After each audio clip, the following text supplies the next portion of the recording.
आज बहुत दिनों बाद मेरे पसंदीदा स्टोरी टेलर राजीव तिवारी की एक सच्ची घटना मेरे हाथ लगी है। मैं इसे आप सबको सुनाना चाहता हूं। उम्मीद है आपको अच्छी लगेगी। चलिए शुरू करते हैं। कुछ लोग होते हैं जिनका बचपन से ही डर के साथ एक अलग रिश्ता रहता है। डर उन पर आसानी से हावी नहीं होता, लेकिन अगर एक बार डर पकड़ ले तो वह डर बेहद भयानक हो जाता है। ऐसे ही एक शख्स थे राकेश वर्मा, जो पेशे से एम्बुलेंस ड्राइवर हैं। नमस्ते दोस्तों, मैं हूं राजीव तिवारी, आपका होस्ट और ऑफिशियल स्टोरी टेलर। काफी दिनों बाद एक अजीब लेकिन सच्ची घटना लेकर हाजिर हूं। बिना देर किए सीधे घटना पर चलते हैं। राकेश इस पेशे में आने से पहले लगभग 3 साल तक एम्बुलेंस ड्राइवर के सहायक के रूप में काम कर चुके थे। उन्होंने अपनी आंखों से अनगिनत परिवार, मरीज और लाशें देखी थीं। जब वे खुद ड्राइवर बने तब उनकी उम्र 25 साल थी।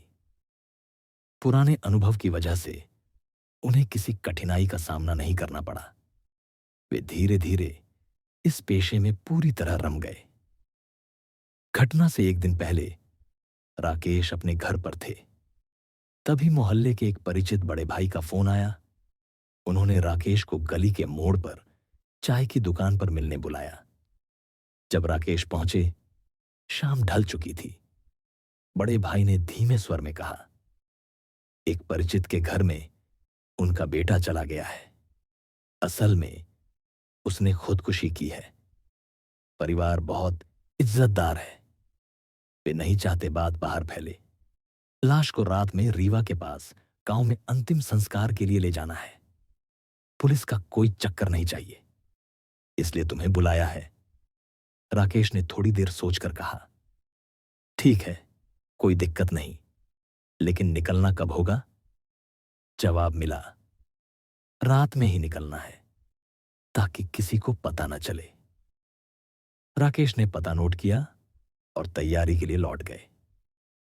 रास्ता लंबा था, भोपाल से रीवा की ओर। चलते चलते उन्होंने अपने सहायक को कॉल किया। 2 दिन की छुट्टी दी थी, फिर भी सोचा साथ हो तो अच्छा, लेकिन उसने मना कर दिया। भैया, बहन की शादी है, नहीं आ पाऊंगा। राकेश ने अकेले जाने का फैसला किया। घर लौटकर जल्दी जल्दी सारे काम निपटाए, गाड़ी की पूरी जांच की और रात 8 बजे दिए गए पते पर एम्बुलेंस लेकर पहुंचे।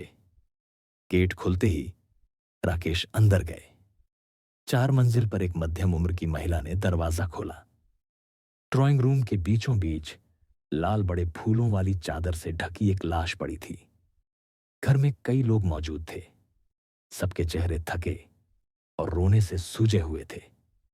मृत युवक का बड़ा भाई राकेश के पास आया।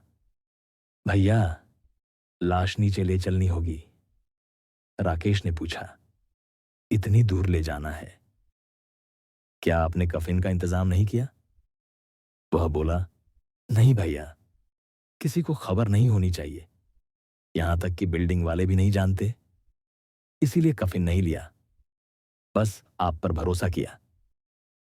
2 लड़के और राकेश मिलकर लाश उठाने लगे।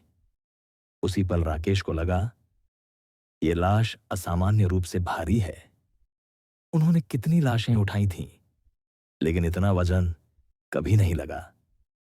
ऐसा लग रहा था मानो पूरा भार सिर्फ उन्हीं पर हो। लाश की बर्फ जैसी ठंडी त्वचा छूते ही उनके शरीर में सिहरन दौड़ गई।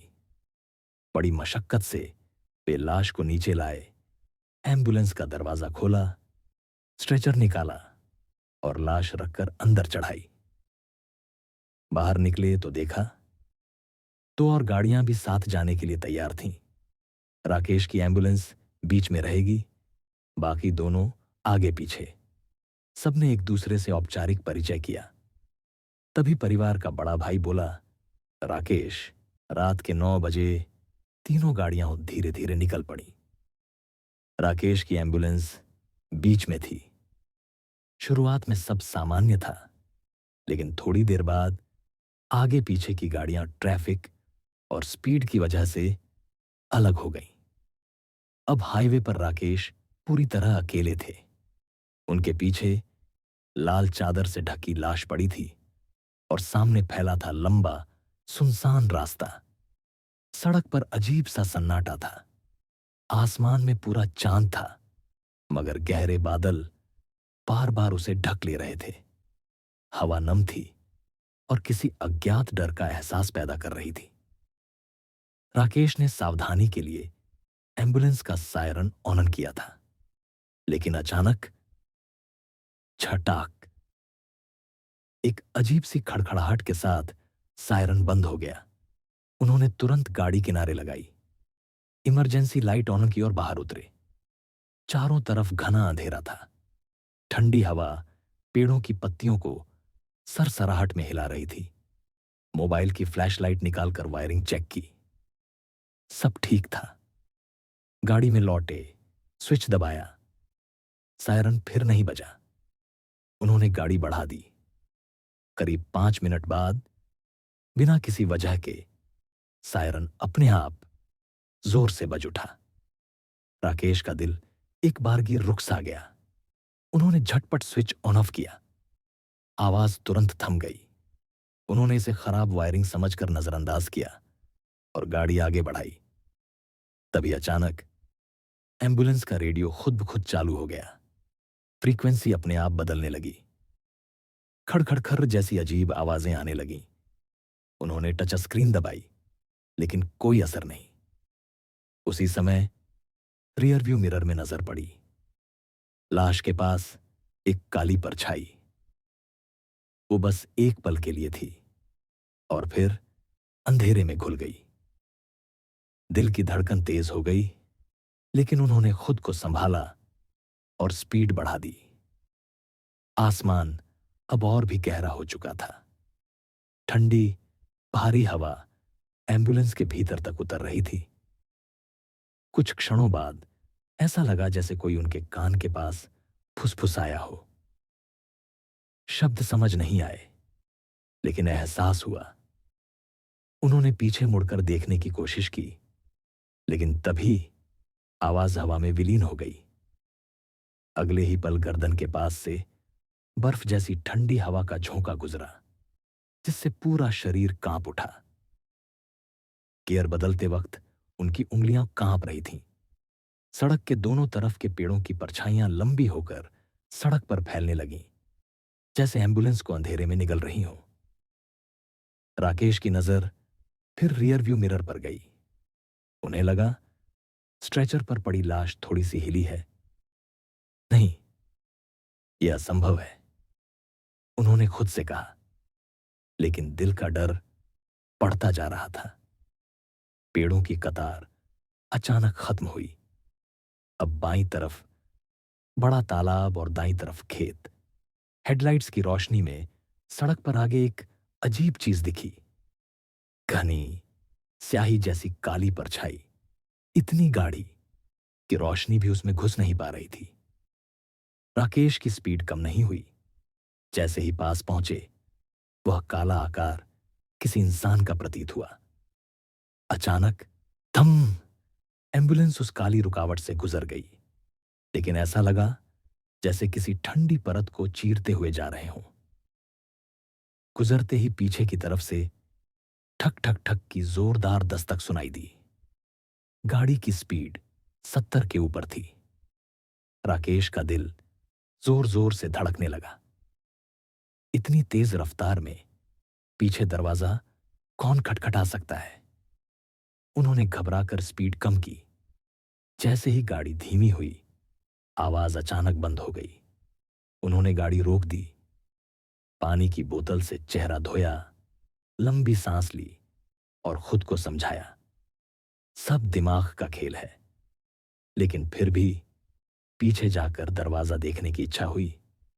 सावधानी से गाड़ी के पीछे की ओर बढ़े, लेकिन पास जाने की हिम्मत नहीं हुई।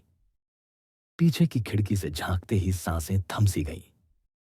शीशे पर कुछ ताजी खून की बूंदें लुढ़क रही थीं और उनके साथ जमे हुए खून के धब्बे भी थे। राकेश का गला सूख गया। लाश की तरफ देखा, सब सामान्य था। उन्होंने खुद को समझाकर गाड़ी बढ़ाई, रेडियो ऑन किया। कुछ देर सब सामान्य रहा। फिर अचानक वही करकराहट की आवाज और रेडियो बंद। तभी एम्बुलेंस के भीतर का तापमान तेजी से गिरने लगा। राकेश को ऐसा लग रहा था जैसे वे किसी फ्रीजर में बैठे हों। अचानक दाएं कान के पास हूंश की आवाज आई, जैसे कोई अदृश्य चीज कान छूकर आगे बढ़ी हो। उन्होंने साइड मिरर में देखा, गाड़ी तेज रफ्तार में थी। फिर भी एक उल्लू साइड मिरर पर बिल्कुल स्थिर बैठा था।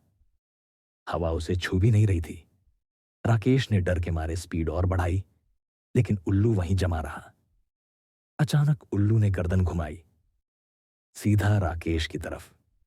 उसकी आंखों में पुतलियां नहीं थीं। आंखों की जगह गाढ़ा लाल रंग का धब्बा था जो हल्की हल्की चमक रहा था। राकेश की नजरें उसकी आंखों में जैसे कैद हो गईं। तभी पीछे से खसखसाहट की आवाज आई।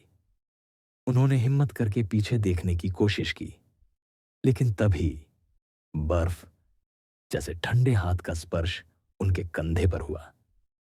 झटके से पीछे देखा, स्ट्रेचर पर पड़ी लाश आधी उठी हुई थी। उसकी चादर से ढकी हथेली राकेश के कंधे पर थी। उसी क्षण एम्बुलेंस जोर से हिली, ब्रेक की आवाज आई और अगले ही पल सब कुछ अंधेरे में डूब गया। राकेश की आंख खुली तो उन्हें लगा कोई उनका हाथ खींच रहा है। उन्होंने धीरे धीरे होश संभाला और देखा कि वे सड़क किनारे झाड़ियों में गिरी एम्बुलेंस के पास पड़े हैं। सामने वही परिवार वाले खड़े थे। एक ने घबराकर पूछा, क्या हुआ था? हम चाय के लिए आगे रुके थे कि तुम भी आ जाओ, लेकिन तुम नहीं दिखे, कॉल भी नहीं उठाया। लौटे तो देखा एम्बुलेंस झाड़ियों में धंसी पड़ी है। राकेश की बाहों पर और माथे पर खून के ताजा निशान थे। उन्होंने जो हुआ था सब बताया। सब चुपचाप सुनते रहे। फिर वे पीछे गए। स्ट्रेचर पर लाश उलटकर गाड़ी के फर्श पर गिरी हुई थी। चादर आधी शरीर में फंसी थी। दो लोग मिलकर सीधा करने लगे। उसी पल अचानक लाश ने उनका हाथ झटक दिया और बाहर की तरफ लुढ़कने लगी, जैसे कोई भागने की कोशिश कर रहा हो। सबके चेहरे सफेद पड़ गए। चादर उठी तो दृश्य और डरावना था। मृत शरीर की आंखें गायब थीं। आंखों की जगह गाढ़ा जमा हुआ लाल खून भरा था। किसी ने कांपते हाथों से चादर फिर से खींचकर ढक दी। तय हुआ कि अब से ड्राइवर के साथ कोई बैठेगा। दोनों गाड़ियों के बीच एम्बुलेंस रखकर फिर काफिला चला। लगभग 1 घंटे तक सब सामान्य रहा। साथ बैठा आदमी ऊँघने लगा। अचानक उसने कान के पास फड़फड़ाहट की आवाज सुनी। घबराकर सीधा बैठा, सामने देखा और चिल्लाया, गाड़ी रोको, अभी रोको। राकेश ने ब्रेक लगाया। वह आदमी दरवाजा खोलकर नीचे कूद गया। पीछे की गाड़ी से लोग दौड़कर आए। क्या हुआ? उसकी सांसें तेज थीं। नींद आ रही थी। कान के पास पंखों की फड़फड़ाहट सुनी। सामने देखा तो वही उल्लू, उसकी चोंच में किसी इंसान की आंख जैसी चीज। जैसे ही उसे ठीक से देखने लगा, उल्लू उड़कर आगे के घने अंधेरे में समा गया। उसी पल हमारी गाड़ी को जोर का झटका लगा, जैसे किसी दीवार से टकराए हों या शायद उस अंधेरे को चीर रहे हों। इस लाश में गड़बड़ी है, मैं नहीं बैठूंगा। उसके शब्द सुनते ही माहौल भारी हो गया। किसी ने फोन पर महामृत्युंजय मंत्र बजाना शुरू किया। दूसरा हनुमान चालीसा चला रहा था। राकेश को बातें कर करके उनका ध्यान भटाते रहे। फिर जैसे तैसे रीवा पहुंचकर लाश का अंतिम संस्कार करवाया गया। राकेश सामान्यतः ऐसे हर ट्रिप के बाद वहीं गाड़ी हल्की फुल्की धुलवा लेते थे, लेकिन इस बार उन्हें बेचैनी थी। वे सीधे भोपाल लौट गए। शहर में पहुंचकर उन्होंने एम्बुलेंस को एक गैराज में अच्छी तरह धुलवाया और अपनी किराए की पार्किंग में खड़ी की, जो एक अपार्टमेंट के बेसमेंट में थी। रात को घर लौटे, पर नींद नहीं आई। पूरे शरीर में बेचैनी थी। अगली सुबह वे एम्बुलेंस लेने पहुंचे तो दरबान ने अजीब चेहरे से रोका। भैया, रात को कुछ गड़बड़ हुई। मैं गेट बंद करके कमरे में जा ही रहा था कि लगा बाहर कुछ खड़खड़ाया। खिड़की से देखा तो सब ठीक। सोचा वहम होगा। फिर वही आवाज, इस बार ज्यादा तेज। लाठी लेकर बाहर निकला तो आपकी एम्बुलेंस का सायरन अपने आप बजने लगा। बस 5 सेकंड चला, फिर खुद बंद हो गया। मेरी तो सांस रुक गई। राकेश ने समझाया, तुम्हारा वहम होगा, चाबी तो मेरे पास थी। दरबान ने सिर हिलाया, लेकिन चेहरे की दहशत साफ दिख रही थी। 2 दिन बाद राकेश बाहर ट्रिप पर रहे। एक शाम वापस लौटकर फिर उसी पार्किंग में गाड़ी खड़ी की। अगली भोर उनका फोन घनघनाया। पार्किंग मालिक का कॉल, राकेश अभी आओ। राकेश पहुंचे। मालिक और दरबान गेट के पास बैठे थे। मालिक ने गुस्से में कहा, आज ही दूसरी जगह गाड़ी ले जाओ। इस महीने का किराया नहीं लगेगा, बस तुरंत हटा दो। राकेश ने वजह पूछी। दरबान कांपती आवाज में बोला, रात को रोज की तरह ताले जांच कर कमरे में गया था। फिर वही खसखसाहट। टॉर्च और लाठी लेकर निकला। सोचा कोई बिल्ली होगी, पर जैसे ही बाहर आया, ऊपर की लाइट 3 बार तेजी से जली बुझी और फिर एकदम बंद। चारों तरफ घुप अंधेरा। आवाज उस तरफ से आ रही थी जहां आपकी एम्बुलेंस खड़ी थी। मैं धीरे धीरे पास गया, झुक झुक कर हर गाड़ी के नीचे टॉर्च मारी। कुछ नहीं। आपकी एम्बुलेंस के पास आया, पीछे से शीशे पर रोशनी डाली, लेकिन धुंधला कांच था, कुछ साफ नहीं दिखा। आगे बढ़ा और ड्राइवर साइड के शीशे पर टॉर्च डाली। तभी कान के पास से फड़ाक की तेज आवाज, जैसे कोई उल्लू उड़ गया हो। मैं घबरा कर गिर पड़ा। हिम्मत करके फिर टॉर्च डाली।